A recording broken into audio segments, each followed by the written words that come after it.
नाम नकुल शर्मा। यो चाहिँ मैले अपरेसन सिन्दुरको टाइममा एउटा कविता लेख्न प्रयास गरेको थिएँ।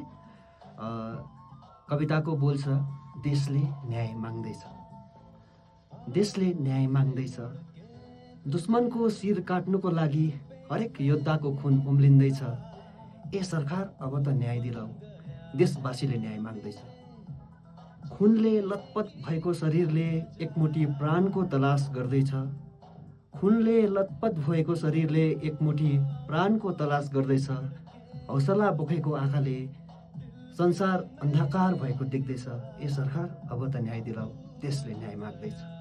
क्या बात है। हजारौं नारी विधवा बन्दैछिन्, सैकडौं कोख रित्तिँदैछ, लाखौं निमुखाको बालक टुरा बनेका छन्। हजारौं नारी विधवा बन्दैछिन्, सैकडौं कोख रित्तिँदैछ, लाखौं निमुखा बालक टुरा बनेका छन्। हेर शोषकले शोषण गर्दैछ, घरभित्रै छिरेर मार्दैछ। ए सरकार अब त न्याय दिलाऊ, देशवासीले न्याय माग्दैछ। नकुल। क्या